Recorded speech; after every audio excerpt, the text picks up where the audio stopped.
When Biden was asked by an Israeli interviewer whether the U.S. would be willing to use military action to stop Iran's nuclear program, Biden said that he would, but only as a last resort. While gasoline prices have come down slightly, there is more focus than usual on this week's presidential trip to the Middle East and a great deal of hope that Joe Biden can get the Saudis to agree to pump a bit more. Erick Stakelbeck has this report on the fight for gas and the other highlights of the presidential trip. President Biden once vowed to make Saudi Arabia a pariah state over its human rights record and alleged murder of journalist Jamal Khashoggi. That was back in 2019 when Biden was campaigning for the presidency. What a difference 3 years makes.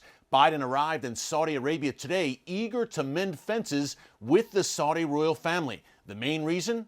Oil. During meetings in the Red Sea port city of Jeddah, he urged the Saudis to boost their oil output to help lower soaring gas prices here at home.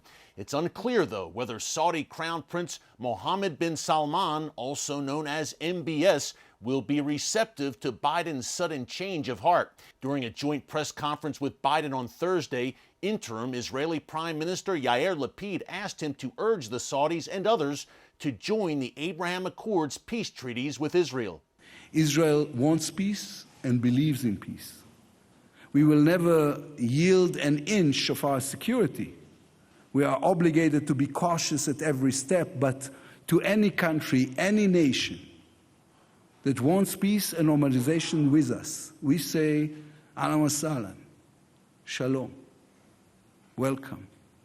There has been progress on that front with Saudi Arabia. The Saudis announced this week that they will now allow Israeli airlines to use Saudi airspace. The Biden administration sees the move as a major step towards normalizing relations between the two countries. Biden today became the first U.S. president to fly directly from Israel to Jeddah. At the same time, the Iran nuclear threat has been looming over Biden's meetings in Saudi Arabia and meetings earlier this week in Israel. Biden arrived in Israel on Wednesday and expressed his warm feelings for the nation and people. He visited the Yad Vashem Holocaust Museum in Jerusalem, where he met with Holocaust survivors. Otherwise, Iran dominated the agenda. Biden was given a tour of Israel's missile defense systems, including its new Iron Beam laser defense system, which is designed to defend against missiles launched by Iran and its proxies like Hezbollah and Hamas. When Biden was asked by an Israeli interviewer whether the U.S. would be willing to use military action to stop Iran's nuclear program, Biden said that he would, but only as a last resort. Lapid struck a different tone during the press conference in Israel. Words will not stop them, Mr. President. Diplomacy will not stop them. The only thing that will stop Iran is knowing that if they continue to develop their nuclear program, the free world will use force. Yet Biden believes diplomacy is still the best way to deal with Iran, and again stated his desire to revive the Iran nuclear deal, which Israel has opposed. I continue to believe that diplomacy is the best way to achieve this outcome, and will continue to work with Israel to counter other threats from Iran throughout the region. Now, despite their public differences on how to deal with Iran, the two leaders signed the Jerusalem Declaration, a bilateral agreement in which they pledged to work together to advance the Abraham Accords and prevent Iran from acquiring nuclear weapons.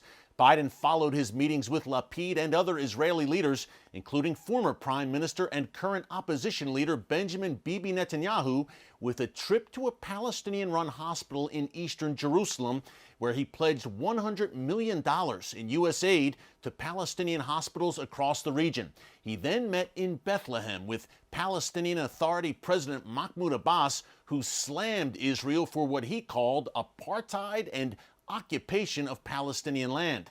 Biden, meanwhile, reiterated his support for a two-state solution between Israel and the Palestinians, while adding that right now the ground was not ripe for an agreement between the two sides. Two states along the 1967 lines were mutually agreed to swaps remain the best way to achieve equal measure of security, prosperity, freedom, and democracy for the Palestinians as well as Israelis. Biden arrives back in Washington on Sunday morning, where he'll be greeted by a host of problems on the home front, including rising inflation.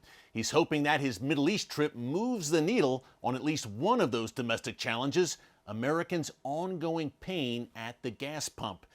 This is Erick Stakelbeck reporting for Centerpoint.